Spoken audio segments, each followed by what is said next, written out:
Oh, it's like, oh.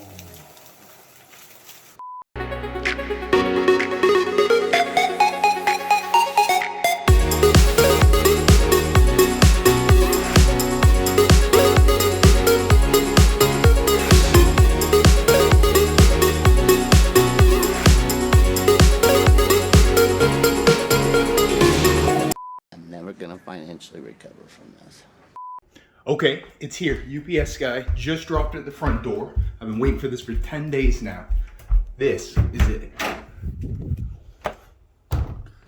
So let's see here. Got a Kingpin, G4's RTX 39 Ti, nice black box, decent packaging.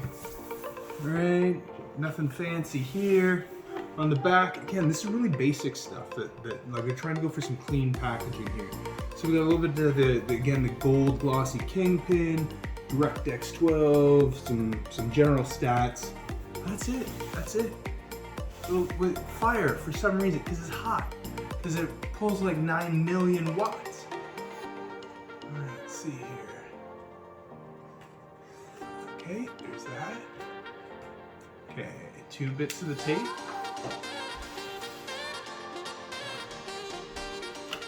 Okay. We don't want to ruin the box. We want to take care of this stuff.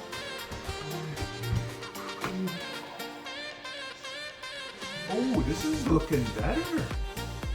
This is looking nice. Look, a little cold pad here. Wait. What do we have here? Okay. So normally Gigabyte has the their top end stuff has the best packaging. Products, you know, then maybe they should shift a little bit of their focus, because I don't think their products are as good, but their packaging is top shelf. All right, so let's empty that. Okay. So, what's the next step in this? Make sure I get this all right. Okay. This looks like it's magnetically held. Oh, there it is. Oh, baby. Oh. Sorry for a moment. The sound. Oh. Oh, this is. They stepped it up. They stepped it up for this one. I'm not gonna lie. All right, we'll do this in parts.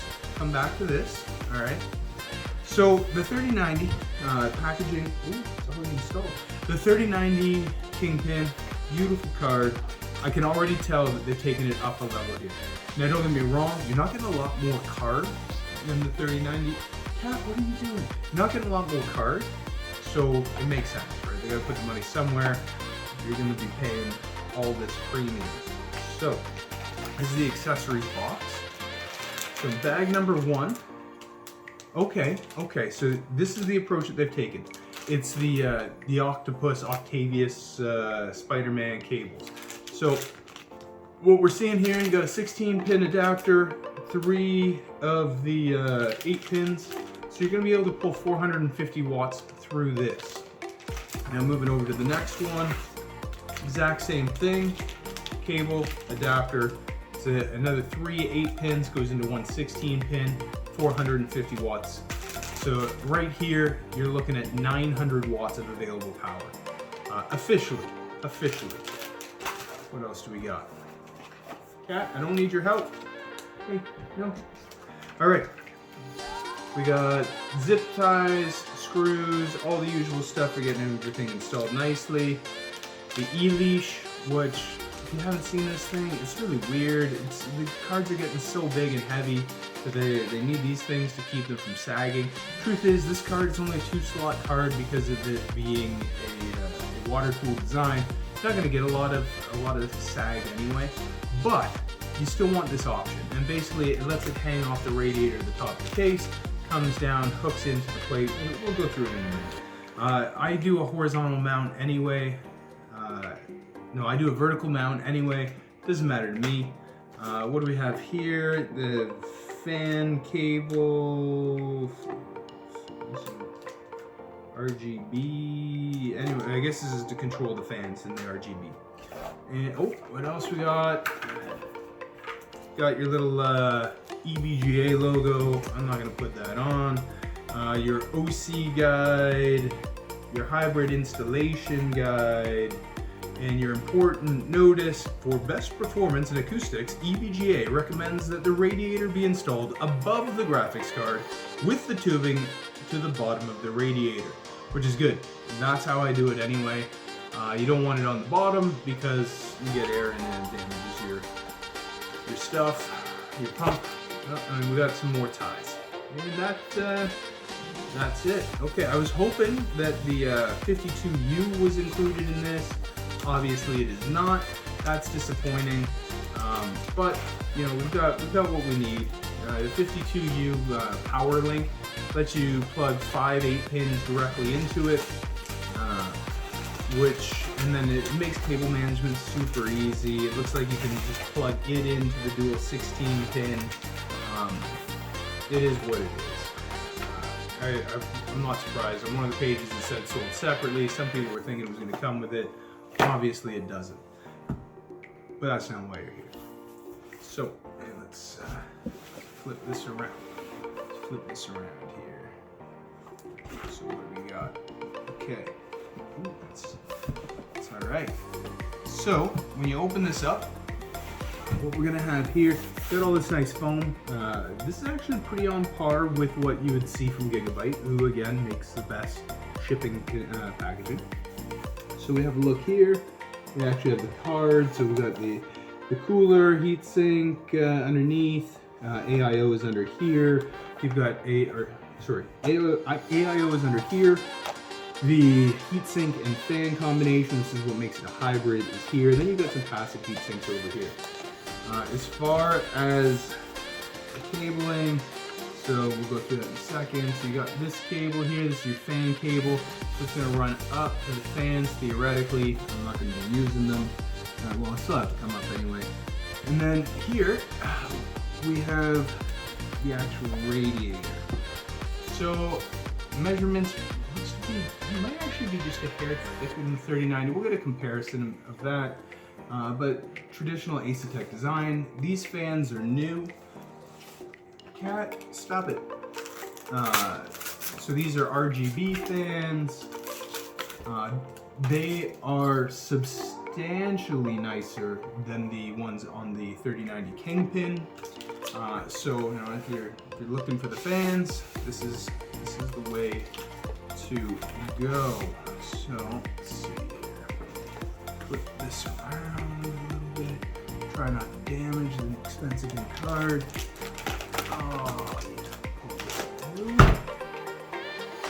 That didn't happen. Don't worry about it. Just the radiator.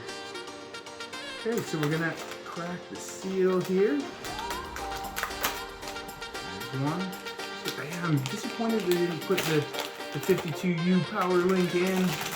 Not surprised. Not going to be a huge market for it, but somebody like me would definitely have gone for it. So we'll take off the anti-stick, this stick, over here. All right, so what do we have here? So we have the OLED. So depending on how you fix your graphics card, nope. You can, so if it's horizontally mounted, you got it like this. You're gonna do a vertical mount, you flip it over like this. It's handy. You don't really use it much, at least not for usual sort of purposes. But it's good for if you're doing any extreme overclocking. We got the SLI bridge. More of a traditional design on this one. We don't have the cover like we did on the 3090. Just a little rubber condom thing. I'm not going to be SLIing it, so it doesn't really matter. Man, that is a huge heatsink. Look at that. You have to measure that out. Heatsink is massive. Some good protection on everything. This is like a silicone. It's not plastic. It actually feels like this is high quality too. The condoms on everything. Over here, we have the three BIOSes, normal, OC, LN2. LN2 is where you typically get the most power. I don't know how much yet, but It also turns off all the heat protection. So you gotta be careful if you're gonna use that. We've got the Probit header, so you can do all your monitoring if you're doing the extreme overclocking. On this side, we have the dual 16 pins, a fan connector for EVGA. Nobody uses those anymore, you don't need it. And I think that is a very weird looking, I'm gonna take a photo of that and load it up, but a very weird looking connector. I think it's for RGB. On this side, so we've got the copper heatsink here, big aluminum heatsink back here, definitely more surface area than the 3090, definitely more. And I imagine it's the exact same, probably Gen 7 AIO. Card feels bigger. It actually feels bigger than the old Kingpin. So, let's get installing. Hi, thanks for joining me today on the unboxing of the EVGA 3090 Ti Kingpin Edition. We're going to be going through and doing some review of the performance as it compares to the 3090 Kingpin. If there's anything else that you'd like to see on this channel, perhaps going through the Gigabyte Extreme 3090 or the Asus Strix 3090 or even a water-cooled reference board 3090, let me know in the comments. Do the like, share, subscribe, all that good stuff, and hope to see you back soon.